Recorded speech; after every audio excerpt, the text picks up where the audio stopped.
I was standing in my husband's home office holding the partnership agreement that would destroy my 32-year marriage when I heard his car pull into the driveway. Hello, everyone. My name is Vivian Clark, and I'm sharing this story because I know some of you might be going through something similar. Before we begin, I'd love to know, where are you watching from today? Drop your city or state in the comments. Now let me tell you how a single folder changed everything. It was a Thursday afternoon in October. Richard had been acting strange for months. Secretive phone calls, weekend, business meetings, and a sudden obsession with working from the downtown office instead of home. That morning, he'd left in such a hurry that he forgot his laptop. He called me, frantic, asking me to find a blue folder on his desk and scan some documents to his email. I found the folder easily. It was labeled Partnership Restructuring. What I found inside made my hands shake. Legal documents, financial statements, and a partnership agreement dated 3 weeks earlier, transferring 40% of Clark Industries, the company my inheritance had helped build, to someone named Vanessa Torres. Not as an employee buyout, not as an investment opportunity, as a gift, a transfer of marital assets worth over $4 million to a 29-year-old woman I'd never heard of. There were emails printed out too, dozens of them. Baby, once the paperwork clears, we can finally be together openly. Richard, you promised me half, not 40%. V, be patient. The old woman doesn't understand business anyway. She won't even know what she's signing when the time comes. The old woman. That's what he called me. I was 63 years old, and my husband of 3 decades had reduced me to that. My chest felt tight, my vision blurred, but I didn't cry. Not yet, because tucked behind those partnership papers was something else. Photos. Richard and this Vanessa woman on a beach in Mexico, at a restaurant I recognized from his business dinner 2 months ago, in front of a condo building with a sold sign, her hand displaying a key. I heard his voice then, echoing from a family dinner 3 weeks earlier. His brother had asked me about the company's expansion plans, and before I could answer, Richard had laughed. Don't bother asking Vivian about business. She's too old to understand these complicated financial structures. Stick to your gardening, honey. Everyone had laughed, even his mother. I'd smiled, brushed it off, told myself he was just joking. But he wasn't joking. He was laying groundwork, making sure everyone saw me as incompetent, outdated, irrelevant. He was preparing to erase me. I heard his car door slam. He'd be inside in 30 seconds. I quickly took photos of every document with my phone, replaced everything exactly as I'd found it, and walked downstairs. When Richard rushed in, I handed him the blue folder with a smile. Here you go, sweetheart. I didn't look inside. You know I don't understand all that business stuff anyway. He kissed my cheek, relieved. You're the best, Viv. I don't know what I'd do without you. I watched him leave, still smiling. He had no idea what I'd just found, no idea what was coming. That night, I lay awake while Richard slept soundly beside me, snoring like he didn't have a care in the world. I stared at the ceiling of the bedroom we'd shared for 32 years and forced myself to think clearly. Panic wouldn't help me. Rage wouldn't help me. I needed to be strategic. Let me tell you how we got here. Richard and I met in 1991. I was 31, working as a financial analyst. He was 33, ambitious, and running a small manufacturing consultancy out of a rented office space. We married within a year. Back then, he called me brilliant. He said my mind for numbers was exactly what he needed. When my father passed away in 1994, he left me $800,000. Richard came to me with a proposal, invested in expanding his consultancy into full-scale operations. We could build something together, he said, a legacy, our future. I believed him. We became partners, not just in marriage, but in business. Clark Industries was born from my inheritance and his vision. I handled finances, he managed operations. For 15 years, we built that company together. We had no children, that was our choice. So the business became everything to us. Then in 2009, Richard started talking about modern business practices. He said having your wife as CFO looked unprofessional. He wanted to bring in outside talent, real professionals. He made me feel like I was holding him back, like my contributions weren't enough anymore. So I stepped back. I trusted him. I signed the papers making him CEO with full operational control, keeping only my ownership stake. That was my first mistake. Over the next 14 years, I watched from the sidelines as he transformed our company into a $20 million enterprise. He hired new executives, expanded into 3 states, won industry awards. At company events, he introduced me as my wife, while everyone else got their titles announced.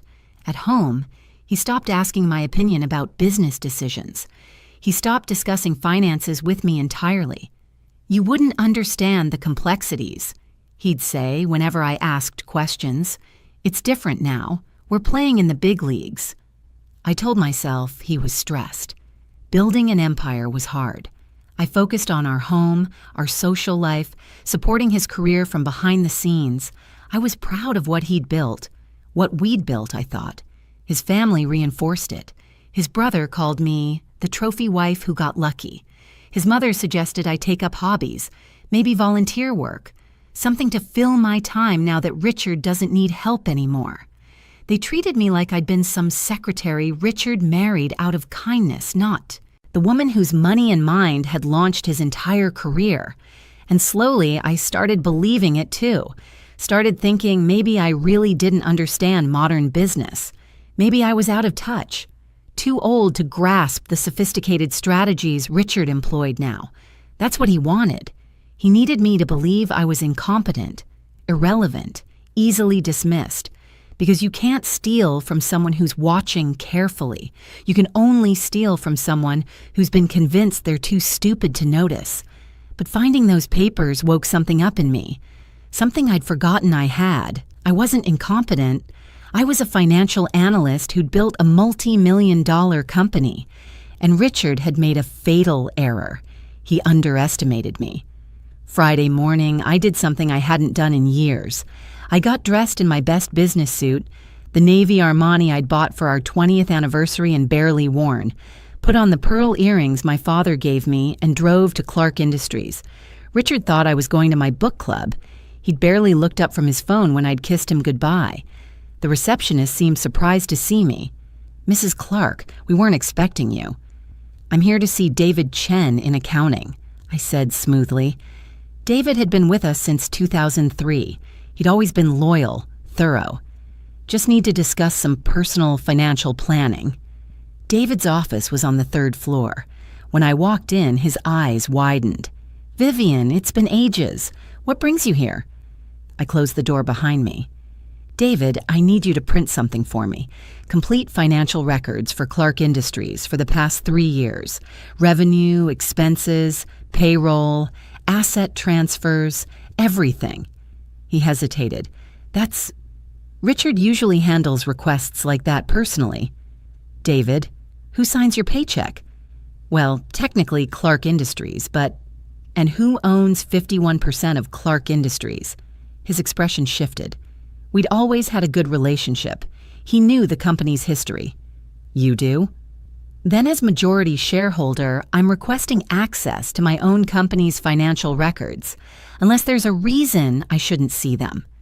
20 minutes later, I walked out with 3 years of financial statements on a flash drive and a promise from David that this conversation would remain between us. I spent Friday night in a hotel room going through everything. Richard thought I was visiting my sister in Connecticut. I ordered room service, spread papers across the bed, and worked the way I used to work, methodically, carefully, following every dollar. What I found was worse than I'd imagined. Vanessa Torres wasn't just Richard's mistress. She'd been on the payroll for 18 months as a business development consultant, earning $25,000 monthly.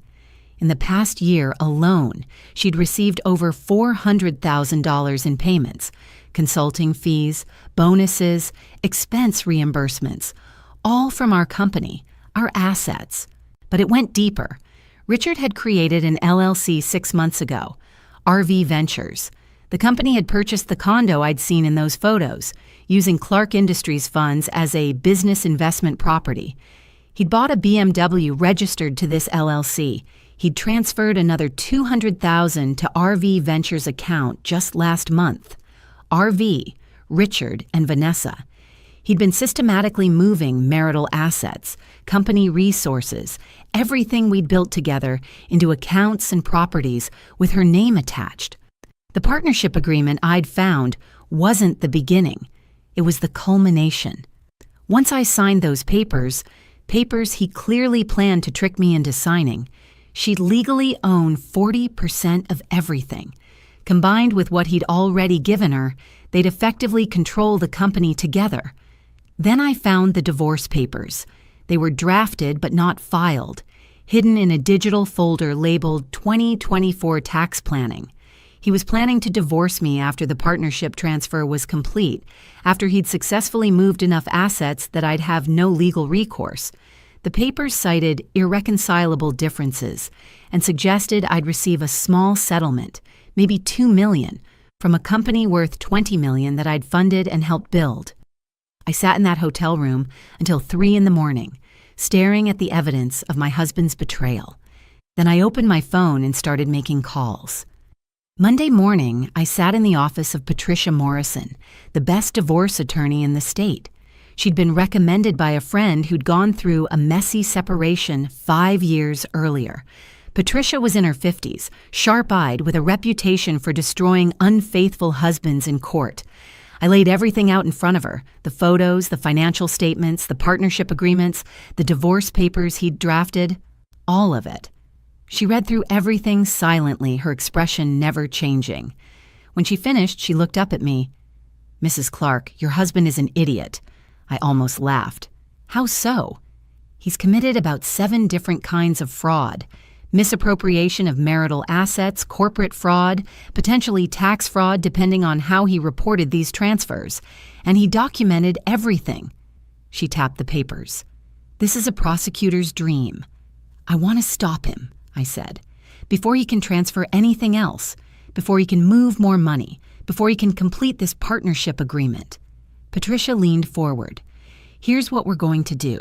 First, we freeze everything. I'll file an emergency motion today to freeze all joint accounts, all company accounts, everything. We'll cite suspected fraud and misappropriation of marital assets. The judge will grant it. This evidence is overwhelming. Won't that alert Richard that I know?" "Oh, absolutely. He'll know by 5 o'clock today, but by then he won't be able to move a single dollar anywhere. He'll be trapped." She smiled, and it wasn't kind. "Second, we're going to contact the IRS. These transfers he's made? If he hasn't reported them properly, and I'm guessing he hasn't, we're looking at tax evasion. The IRS takes that seriously." "How seriously?" "Criminal charges seriously. Prison time seriously." My heart pounded. This was real. This wasn't just divorce. This was nuclear. "Third," Patricia continued, "we're going to file a lawsuit against both him and Vanessa Torres for fraud and breach of fiduciary duty. As majority shareholder, you have every right to sue over unauthorized transfers of company assets. We'll tie them both up in litigation for years. Even if they try to fight, the legal fees alone will bankrupt them." "And the company?" "You're the majority owner. Once we prove fraud, a court can invalidate all these transfers. You'll get back your 40%. You'll maintain control. And if we play this right, we can force Richard out entirely for violating his fiduciary duties as CEO.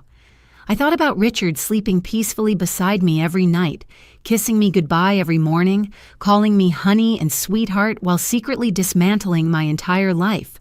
I thought about Vanessa Torres, young and smug, thinking she'd won some prize. "Do it," I said, "all of it. Today." Patricia nodded. "I need you to do something for me, though. Go home. Act completely normal. Don't let him suspect anything until the papers are served. Can you do that?" I'd spent 14 years being dismissed, underestimated, treated like I was incompetent. I'd become very good at playing a role. "I can do that," I said. That afternoon, I went home and made Richard's favorite dinner, pot roast with roasted vegetables. I set the table with candles. When he came home at 7, I greeted him with a smile and a kiss. "You're in a good mood," he said, surprised. "I just love you," I told him. "I'm grateful for everything you've built for us." He hugged me, and I felt his relief. He thought he'd gotten away with it. He had no idea the bomb was already ticking. The explosion happened on Wednesday morning at 9:47 a.m. I was in the kitchen, pretending to read a magazine, when Richard's phone started ringing. He was in the shower. It rang 4 times, then stopped, then immediately started ringing again, then his office phone, then someone was pounding on our front door. I opened it to find a process server with a stack of papers. "Mrs. Vivian Clark?" "Yes." "You've been served." He handed me copies of the emergency motions Patricia had filed. Then he looked at his clipboard. "Is Richard Clark home?" "He's in the shower." "I'll wait." Richard came downstairs 5 minutes later, hair wet, confused by the strange car in our driveway. The process server handed him his papers. "Mr. Clark, you've been served with emergency motions to freeze all assets associated with Clark Industries and your personal accounts, along with a lawsuit for fraud and misappropriation of marital assets." I watched the color drain from Richard's face as he read. His hands started shaking. He looked at me, and I saw the moment he understood. "Vivian." "I found the partnership agreement," I said calmly, "and the financial statements, and the condo you bought for Vanessa, and the divorce papers you drafted. I found everything, Richard." He tried to speak, but nothing came out. The process server left. Richard stood in our foyer, papers in his hand, staring at me like I was a stranger. "You went through my office." "You asked me to get papers from your office, remember? You were so careless." I poured myself coffee, my hands steady. "The accounts are frozen, Richard. Every single account. Joint accounts, company accounts, that secret LLC you created, all of it. You can't move a single dollar anywhere." "You can't do this." His voice rose, panic replacing shock. "That company is mine. I built it. With my money. And as majority shareholder, I absolutely can do this. In fact, I already did." I took a sip of coffee. "Oh, and there's more. The IRS received an anonymous tip yesterday about potential tax fraud related to unreported asset transfers. They're very interested in those $400,000 in consulting fees you paid Vanessa. Funny thing, she never reported that income on her taxes either." His face went white. "The IRS?"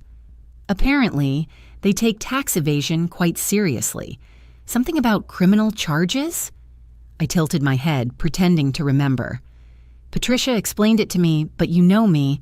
I'm too old to understand complicated business matters." He grabbed my arm. "Vivian, wait. Let's talk about this. We can work something out." I pulled away. "There's nothing to work out. You made your choices. You called me too old to understand. You laughed about it with your family. You planned to steal everything I helped build and divorce me with barely anything. Well, now you understand something, Richard. I understand business perfectly. I always did." His phone rang, then his office line, then his cell again. His attorney, probably. The bank. Maybe Vanessa, wondering why her accounts were suddenly frozen too. "You need to leave," I said. "Patricia filed a motion for exclusive use of the marital home. The judge granted it an hour ago. You're no longer welcome here. This is my house."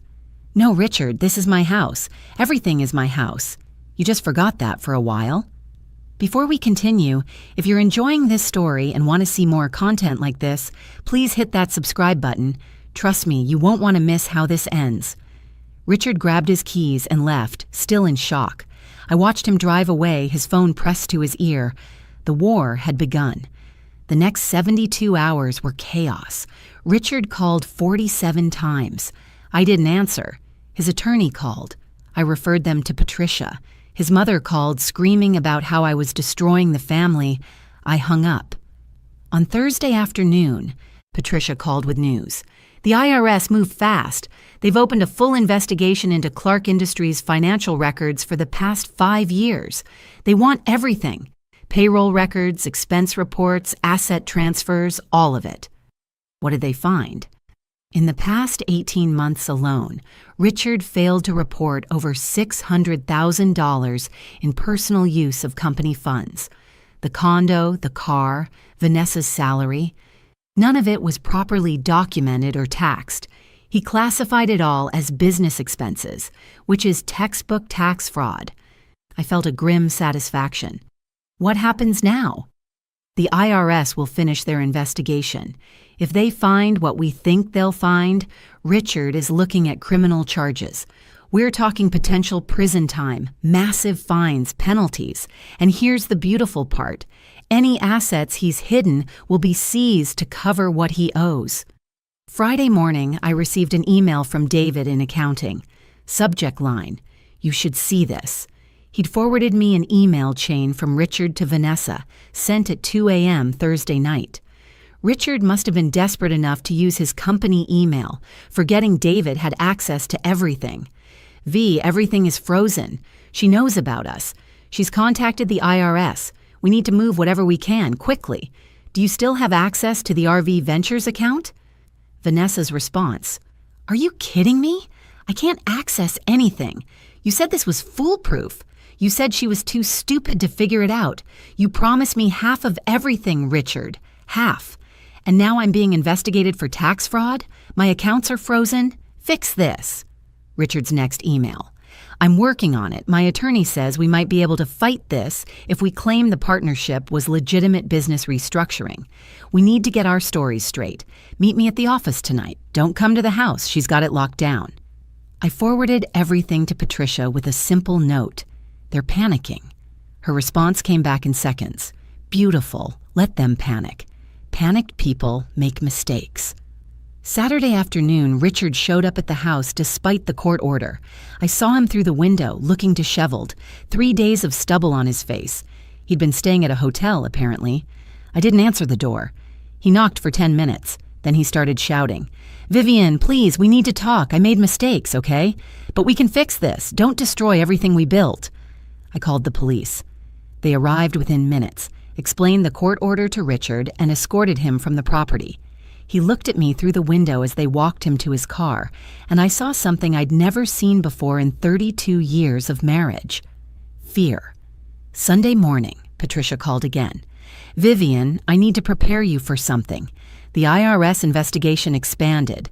They found evidence that Richard has been skimming from company profits for years, hiding it in offshore accounts. We're not talking about $600,000 anymore. We're talking about potentially $3 million in unreported income and tax liability." I sat down heavily. $3 million? He's been doing this for at least 8 years.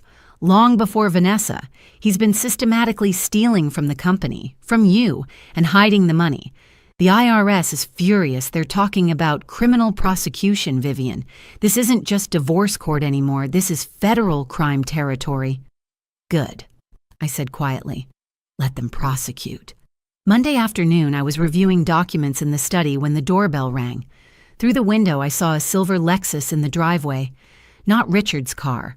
I opened the door to find a young woman standing on my porch. She was petite, blonde, attractive in that carefully maintained way that takes money. Designer purse. Expensive shoes. This had to be Vanessa Torres. "Can I help you?" I asked coldly. "Mrs. Clark? I'm Vanessa. I think we need to talk." The audacity. The absolute audacity of this woman to come to my home. "No, we don't. You need to leave my property immediately. Please." She held up her hands. "Just 5 minutes. I'm not here to fight. I'm here to tell you the truth." Something in her tone made me pause. She looked scared, exhausted. Her makeup couldn't quite hide the circles under her eyes. "The truth? That's interesting, considering you've been sleeping with my husband for 2 years. 18 months, she corrected automatically, then flushed. "Look, I know how this looks. I know what you think of me, but Richard lied to both of us. I'm giving you 3 minutes. Talk." She glanced around nervously. "Can I come in? I don't want to do this on your porch." Against my better judgment, I led her into the foyer. Not the living room, not the kitchen, just the entryway where I could easily throw her out. Vanessa took a breath. Richard told me you two were separated. He said you'd grown apart, that you were basically roommates at this point, waiting for the right time to divorce. He said you didn't care about the business anymore, that you'd checked out years ago. And you believed him. He was convincing. Her voice cracked. He showed me separate bedrooms at his apartment. I didn't know it was a hotel room he'd staged. He told me about how you'd retired from business, how you preferred your social circles to actually working. He made it sound like the marriage was already over and everything but paperwork. So you helped him steal $4 million from me? I didn't know it was stealing. He said the partnership was legitimate business restructuring. He showed me projections, told me I'd earned my place in the company through my consulting work. I thought I was actually helping grow the business. She was crying now, mascara streaking. Then the IRS showed up at my apartment. Then my accounts got frozen. Then Richard finally admitted the truth, that you're not separated, that you didn't know about any of this, that he'd forged documents and lied to everyone.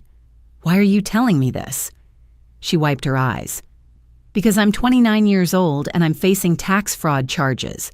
My attorney says I could go to prison because Richard didn't report the money he paid me. He set me up. He used me to steal from you and then left me holding the bag when everything collapsed. I studied her. She looked genuinely terrified. What do you want from me? I want to testify against Richard. I'll tell prosecutors everything, every lie he told, every document he forged, every conversation we had about hiding money from you. I'll give them everything if it helps reduce my charges. You want to make a deal? I want to survive this. She met my eyes. Richard destroyed both our lives. The difference is you're fighting back. I just want a chance to do the same. I thought about it for a long moment. Then I called Patricia. Patricia arranged for Vanessa to meet with the IRS investigators and the district attorney's office that same evening. I didn't attend. Patricia said it was better if I wasn't there, but she called me afterward with an update. Vanessa gave them everything, Patricia said, and I mean everything. Emails, text messages, recordings of phone conversations where Richard explicitly discussed hiding assets from you. She even had copies of documents he'd forged, partnership agreements he'd backdated, financial statements he'd altered. The DA is building a criminal case, Vivian. This goes beyond divorce court now. What kind of charges? Tax fraud, wire fraud, forgery, embezzlement, breach of fiduciary duty. We're looking at potentially 15 to 20 years in federal prison if he's convicted on all counts. I should have felt triumphant. Instead, I just felt tired. What happens to Vanessa? The DA is offering her immunity in exchange for her testimony. She'll avoid criminal charges, though she'll have to pay back taxes on the income Richard gave her. She's cooperating fully. Tuesday morning, Richard's attorney called Patricia, desperate to negotiate. Richard wanted to settle. He'd agree to whatever terms I wanted if I'd just make the criminal investigation go away. Patricia laughed when she told me, I explained to them that you don't control the IRS or the district attorney. This isn't civil court anymore. The federal government is prosecuting him, and there's nothing you can do to stop it even if you wanted to. Do I want to? I asked quietly. She paused. That's up to you, Vivian. You could potentially ask the DA to consider leniency if Richard cooperates and returns all the stolen assets. But honestly, he doesn't deserve leniency. She was right. He didn't. Wednesday afternoon, the DA's office filed formal charges. Tax fraud, wire fraud, embezzlement, forgery. The news spread quickly. By evening, it was all over the local business community. Clark Industries' CEO arrested for defrauding his own wife. The company's stock, we'd gone public 2 years earlier, another decision Richard made without consulting me, dropped 30%. Richard's family finally reached out, not to apologize, to blame me. His brother called me a vindictive woman who was destroying a good man over a simple affair. His mother said I was selfish, that I should think about the family's reputation. His sister suggested I was too emotional and should handle this privately. I hung up on all of them. Thursday morning, I drove to Clark Industries for the second time in 14 years. This time, I wasn't sneaking around. I was the majority shareholder walking into my own company. The receptionist looked nervous. "Mrs. Clark, we weren't expecting—" "I'm calling an emergency board meeting," I said. "Conference room, 1 hour, all board members, all department heads, mandatory attendance." She scrambled to make calls. I took the elevator to the executive floor, Richard's floor, and walked into the CEO's office. It was exactly as he'd left it Monday morning before his world collapsed. Coffee cups still on the desk, papers scattered everywhere, photos of us on the shelf, lies preserved in silver frames. I sat in his chair and waited. When the board members filed in an hour later, they looked uncertain, scared. They should be. Half of them had helped Richard sideline me over the years, dismissing my questions, treating me like an irrelevant trophy wife. I stood at the head of the table.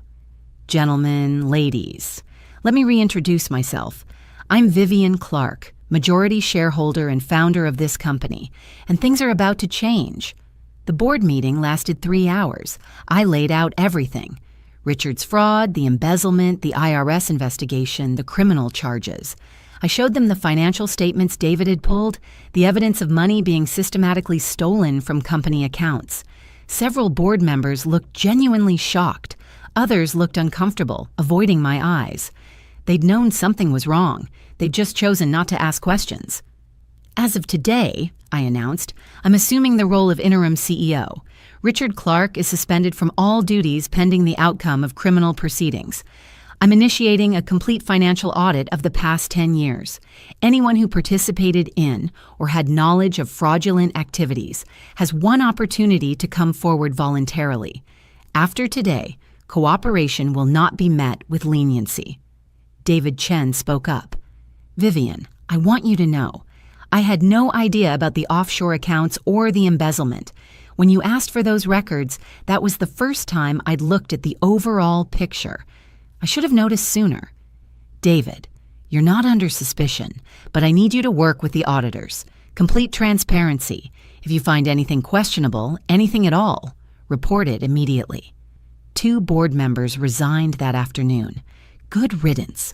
The rest fell in line quickly. Once they understood the alternative was potential legal liability. Over the next 2 weeks, the full scope of Richard's betrayal came to light. The forensic accountants I'd hired found over $4 million in hidden assets, offshore accounts, shell companies, properties registered under false names. He'd been stealing from Clark Industries for a decade, long before Vanessa, using increasingly sophisticated schemes to hide the money. The criminal trial began in early December.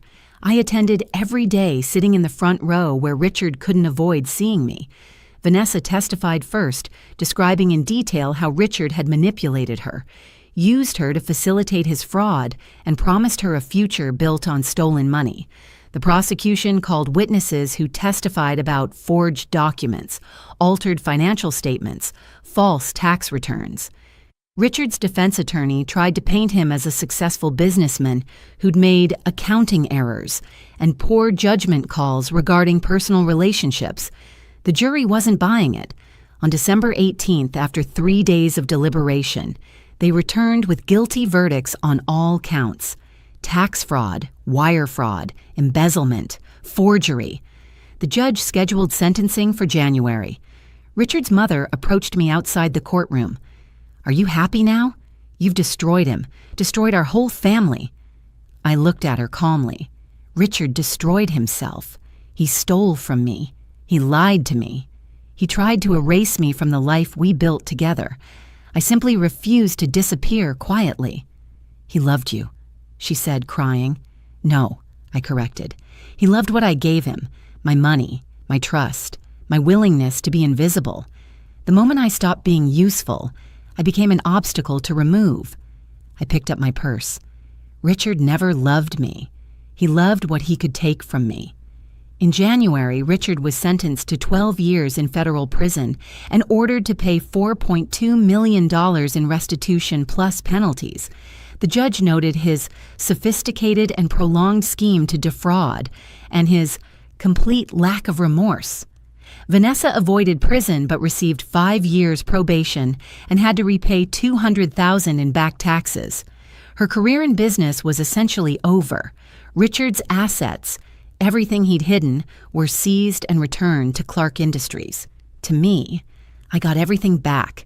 Every dollar he'd stolen, every property he'd bought, every account he'd hidden. All of it. The divorce was finalized in February.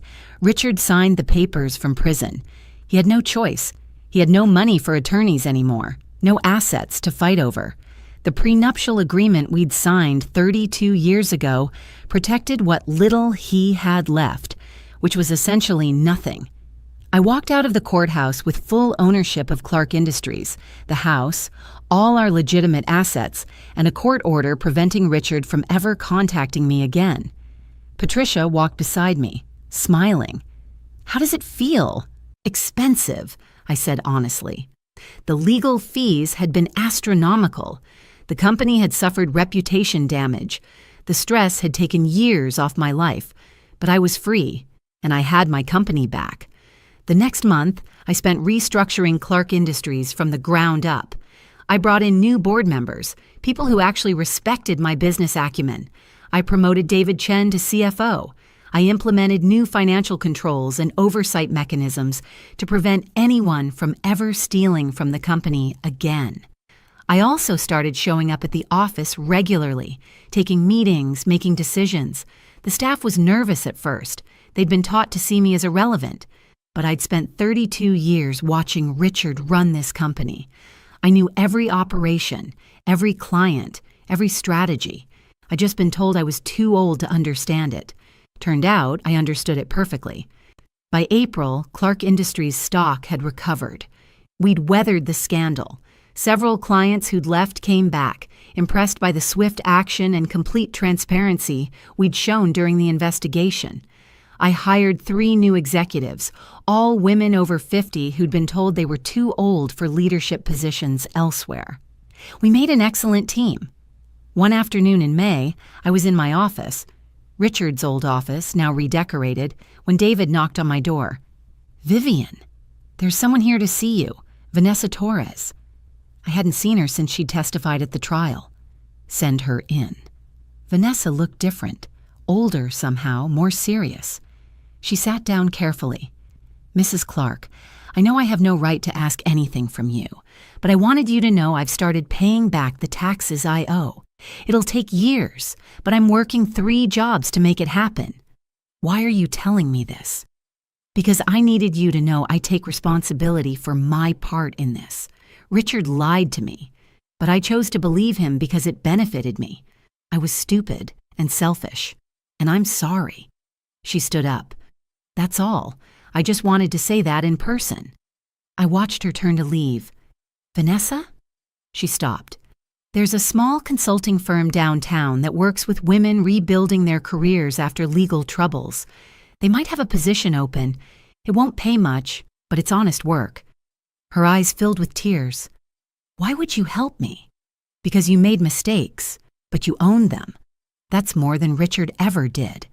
I handed her a business card. "Tell them I referred you." After she left, I stood at my window overlooking the city. 63 years old, divorced, running a $20 million company.